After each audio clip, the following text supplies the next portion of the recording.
It's not a go live. I apologize. I haven't been around much lately. There's been so much processing, and I think that we're all in a time of deep work, deep processing. We're spending a lot of time healing. It's exhausting. I look at my face and I can see how exhausted I am. It's very exhausting going through the process.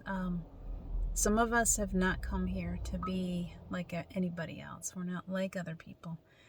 And some of you know who you are. And it takes us a while. It takes us a while to figure that out. So, even if you're still walking around thinking that you're supposed to be like everyone else, you might figure out something different as we come into this new energy. So for me, there's been a process for me. I've really changed since Steve passed, and I've had to go through a lot of processing and a lot of healing and a lot of just really deep work. And so I have a story that I want to tell, and it takes a few minutes to tell it. And I hope that my camera holds out. I'm sitting in the mountains by the water. It's where I feel the most grounded, the most alive. And I just want to share this story, and I hope somebody hooks onto it. I need to tell you that you are more than you think that you are. So much more than you think that you are. And it takes events in your life to remind you of who you are. And many of those events that you'll experience, they feel like punishment. They feel really, really painful. And you might wish sometimes that you could go back to just being this puny human that walks around the earth that doesn't really feel things deeply, that just kind of, I see people and they seem to get it. It's just so easy for them. And for me, it's been difficult since I was born. I've always felt everything. And the more deeply I go into this, the more I feel. And I've spent a lot of time trying to figure out who I am and why I've been through the things that I've been through. And it takes a lot of solitude. It takes a lot of driving through these mountains, sitting, just talking, and allowing my higher self, that wisdom to come through. I was told something a few months ago, and it took a long time for me to really, really adjust to it, to figure it all out. Figure is not a good word because it sounds like brain. To really come to terms with it is more what I'm thinking. And I want to tell you a story today. I would love for you to sit back and just listen to this story, okay? So I want you to imagine, and I know many of you who are anti-religion, please don't take this as a religious story. Take it as a story of humanity, of how far we've come, of the suffering that we've been through, and the reasons, maybe an idea of why we go through the suffering that we've been through. So, it's a butterfly. There was once a girl who, very long time ago, who was born into a family, single child. She came from great wealth. Her mother didn't want her. She came into the world feeling very alone, very lost. Mother gave her up, just really didn't want anything to do with her from birth. Gave her up to the servants. The servants were raising her. And this girl, she saw money very early as being a source of evil. Mom is very wealthy, and Mom doesn't love me. But these servants, who Mom treats horribly, they love me. And she was raised by these people who were very poor, but they loved her. They gave her the love that she needed. She spent time playing on the streets with their children. She was different. She had abilities, and there was things about her that people didn't really understand, and it really threatened them. Her mother was just afraid of her. As she grew older, early teenager, her mother suddenly passed away, and she was left with a father who traveled all the time, who was rarely home, who did love her to the best of his ability, but was rarely there to do anything for her. And she had these servants who had become her family. And there was a deeper calling inside of her. She had always had this deep sense of something bigger is out there for me, something bigger. And being a girl in those times, it was your biggest thing was, I'm going to have children, I'm going to be a mother. You know, that was all of life. I was going to cook and take care of my family. She didn't have that in her. She always looked at herself as being more masculine than feminine, because she had such strength. She couldn't see just being a mother and a wife. Her abilities led her down a different path. She felt things. She had this ability to feel the energies, to experience the illness in other people. She would pick up their energies and she would carry them, and oftentimes she would lay her hands on others and they would suddenly get better. And she knew there was something inside of her, but she couldn't show it. She couldn't let others see it, because anytime anyone saw that she was different, it was a little scary. They would treat her differently. She would lose friends, or sometimes they'd get angry, and she was afraid she would get hurt. So here she is, a young teenager, young adult more. I had to check in on that. She decided it was time. I want to say around 17. She decided it was time for her to go out on her own. She refused to take on Daddy's money, although Daddy knew that she was leaving and made sure there was somebody following her to make sure that she stayed safe, because being a female walking alone was dangerous in those days, traveling alone. She made her way. She packed a bag and she made her way with all of the belongings that she chose to keep on her back. She had heard of a healer, of a teacher, and she wanted to go find him. So she went to the Sea of Galilee. She went to places looking, and she kept hearing stories of him. And she was a little bit afraid. Something in her was like, am I something bigger here? I'm not just looking for a husband. I don't know what this is, but I'm attracted to this being. And there was a day that she went to the well for water. And as she went to go climb up to the well to get her water out, she slipped and she fell. And as she began to fall, a hand came and grabbed her and kept her from falling. And when she turned, it was him, Yeshua. And when their eyes met, something in both of them went, oh, aha, you're the person I've been looking for. They didn't know why. They just knew that they clicked. I know now that it's because they were twin souls, because they were meant to meet each other, because she is the divine feminine to his divine masculine, that she was his other half. And her abilities were every bit as pronounced, as beautiful as his. Something that we don't hear about much when we think of a Bible story. So as time went on, the two of them, she started following him. She started learning from him. He was learning from her. They were working together as this beautiful team. Eventually, they got married. And they had 3, I'm pretty sure 3 children. Some people say 4. I just feel in my heart that there was 3.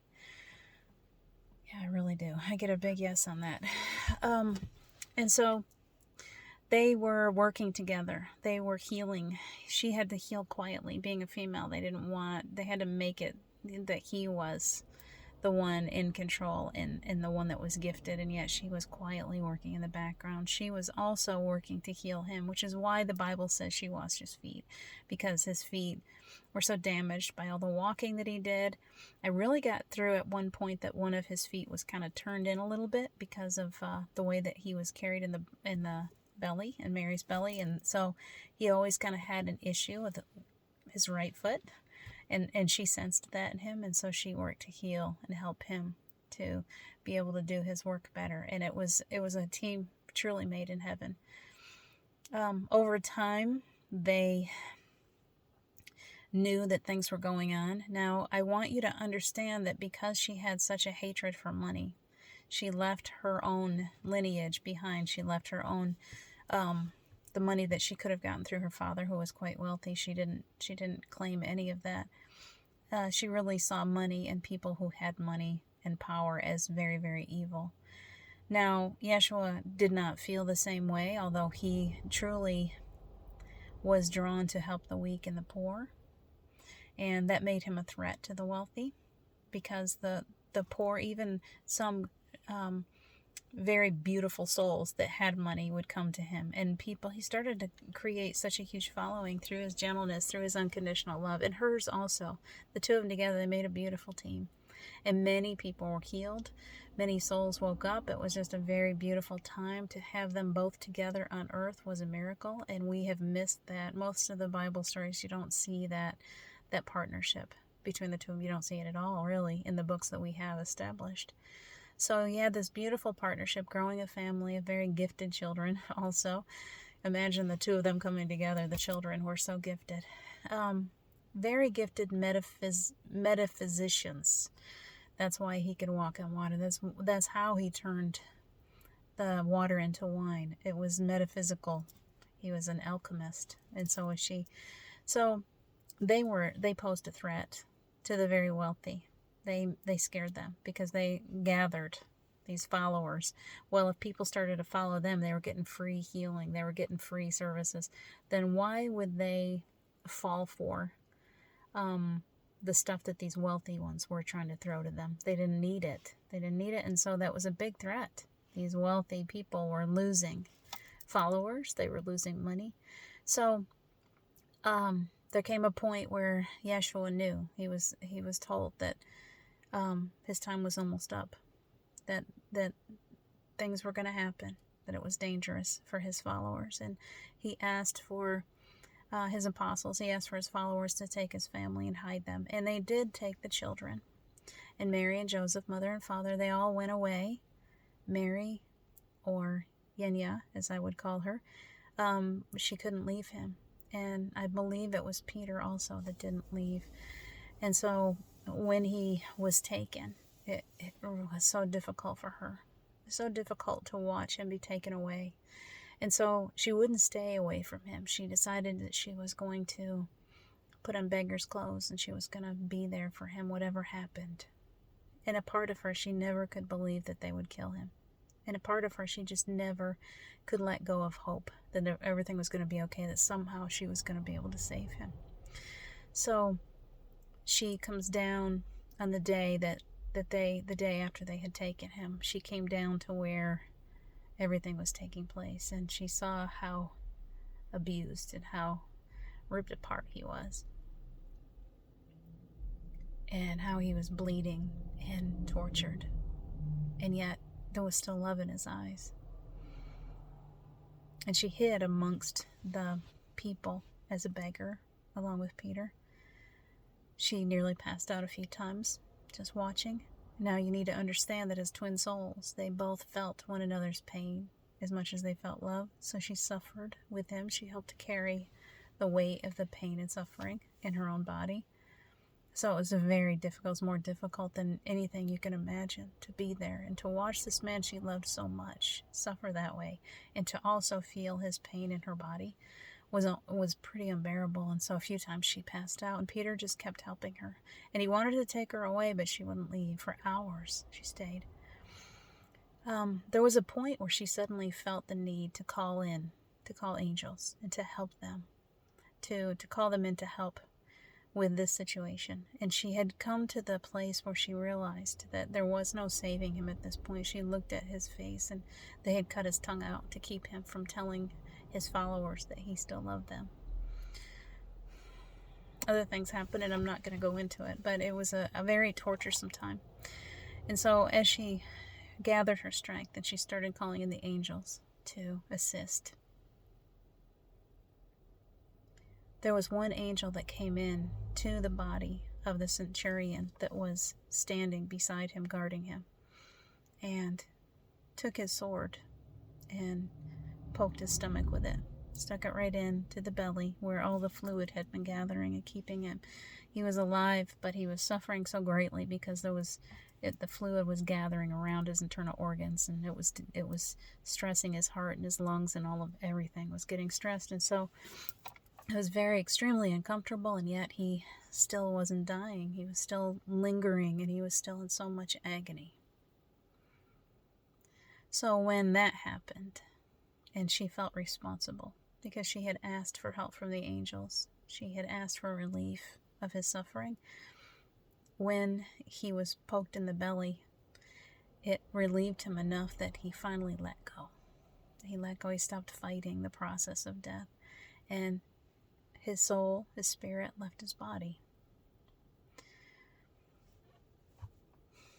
We're going to stop the story there because there's more after that. We talk about Easter. Easter's coming up. Maybe I'll continue this story with the two of them. I'm definitely going to write a book. But the reason why I'm telling this story today is because as I've gone through the past few months, 5 or 6 months, I've had very trusted, gifted readers, one in particular, as we were going through a session, tell me that was me.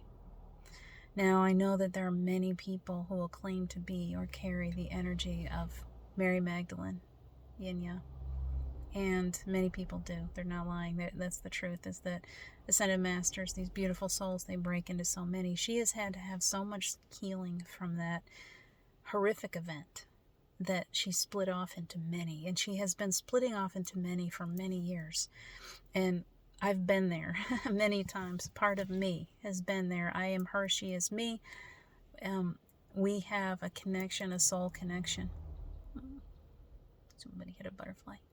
And so there is this pattern that I have been through because of her pain and suffering, because of the guilt that she felt because she was still alive and he wasn't, because she felt guilty for his actual death because of the way that things happened. She has never fully been able to heal from all of her suffering from the trauma from watching him go in that way. And so over and over and over again, we have gone through lifetimes of falling in love and losing someone that we loved. And the reason why I tell you this is not because I want to sit in a place of, man, don't you feel sorry for me? It is because I want you to look at your life and the suffering that you go through. And I want you to see if you can find the patterns. There are patterns here. I lost Steve because I was reminding myself, part of this was her going through shame, blame, guilt, creating a situation that again beats her up and again beats her up. Part of that's in there. The trauma is there. There is also this higher purpose to suffering that wakes us up to the things that we're here on the planet to do. My job here on the planet is to help with the healing of the suffering from the crucifixion. My job on the planet is to help humanity heal from the trauma that was inflicted on the both of them on that day that he was hung on a cross. For years now, especially the last 2 years, I kept hearing this noise in my ears. Sometimes it was the sound of nails going through flesh and bone. That part of me just kept echoing her. She's been echoing through me for such a long time. And I couldn't understand why. There's times when I just can't get out of my grief, or I can't get out of that depth of sadness. And I think, well, I've done a lot of healing work with Steve, but it's just not the same. I just can't get past this. And I realized more recently than ever that this is a part of her still coming through me. A part of her that hasn't yet healed still resides within me because I brought it forth. I brought it through in physical form to assist in the healing of this whole situation. So when I say that you're more than you say that you are, I want you to really think about this. I've always been a plain Jane. I've always been one that just kind of hides in the background. I'm very good at being invisible. The past few years, I've been better about putting my face and voice out, but mostly through my life, I have just lived quietly in the background of the world as it kept on spinning. There was very little. I didn't let anyone see the true me. And yesterday I was in a very deep funk, and I came out here into the mountains, and I started allowing my higher self and my guides to come through, and they're talking. And pretty soon Joan of Arc is talking, and I'm, oh wow, that was interesting. That was fun. We are so much more than we think that we are. And we have this wealth of experience and wisdom that comes forth when we sit quietly and we allow it to flow through. And when we let down our guards, when we stop thinking, no, that can't possibly be me, that can't possibly be true. The ego loves for us to play small. Those of us who are here for this higher purpose, you can tell the difference. The ones that want to be in the limelight all the time, the ones that want to be out there making all the money, playing the game, are not the ones that are here to do the important work. The ones that are here to do this deep, deep, old soul work are the ones that don't play the game anymore. They don't have any purpose for trying to be better than anyone else. Your true self is just truly trying to be physical somehow. How do we be physical? I say that often. It is difficult peopling. It's difficult trying to be 3D in this world and think about paying the bills and doing all these things when the soul The soul right now is taking us to a different place. The soul is ready to do what it came to the planet to do. It's ready to stand up and be recognized now. Not because it wants to win some kind of game. Not because it's envious of anyone else. Not because it's better or it's trying to be put on a pedestal in any way. Yeshua never wanted to be put on a pedestal. I guarantee you that. That was never his purpose. His purpose was to come and teach us what we're capable of, what we can do. He came to show us that we are able to heal one another energetically, that we are able to find a deep, just this depth of unconditional love, pure, perfect love that flows through us straight from source, straight from God. And he was trying to show us how to love one another, even in his greatest, most painful moments. He was trying to show us through the beauty and the love in his eyes that we are so forgiven, that we are so loved, that there is nothing that makes us fall short of the love that is available to us. And so I guess that's all I need to share with you guys. I can't do this live. I just needed it to come out. I'm driving through the mountains. I'm the most grounded right now. I needed to share this story because it's come through to me so many times. There's more chapters to it. There's more pieces and parts. The love story was something really, really incredible. And I know many people will watch this and think, no way, Jesus was without sin, so he couldn't have been married. Whatever, whoever said that being in love and creating life and having a perfect partner on the planet was sin. There's nothing sinful about that. She was not a prostitute. She was his other half. She is his other half. And as she heals, he heals. And until she heals, he can't heal, because they are half of two halves of one whole. So, and that continues through our lifetimes as every time we come in. Steve and I, we went through what we went through so that we could carry this torch to the finish line, so that we could finally come to the place of, oh, that's who you are. That's who you are. And that part of you still needs to heal. And so I'm going to come in with you, and I'm going to allow you to fall in love with me, and we're going to have a beautiful time together, and it's not going to last long enough, and I'm sorry. Because it's the trauma of that loss that will push you and wake you up to the truth of who you are. And I need you all, anybody that watches this, to please pay attention to the traumas, to the pains that are going on in your life, and stop playing the victim. Look back at them now and say, okay, wait a minute. Yes, I went through something horrific. And why did I go through it? And who am I? And is it here to wake me up? Because we are all so much more than this little skin suit. We are so much more than this.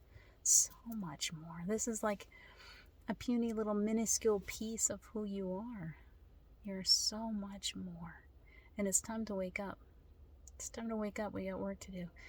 I am doing everything in my power to heal the pain and the suffering from that crucifixion, so that white light consciousness, that Christ white light consciousness, it comes back together. Divine feminine, divine masculine energies come back together and create an energy on the planet that brings about forgiveness and love and the energy of hope, bringing us back to the fullness of who we are. That's why we're here. That's why we're here. I love you guys so much.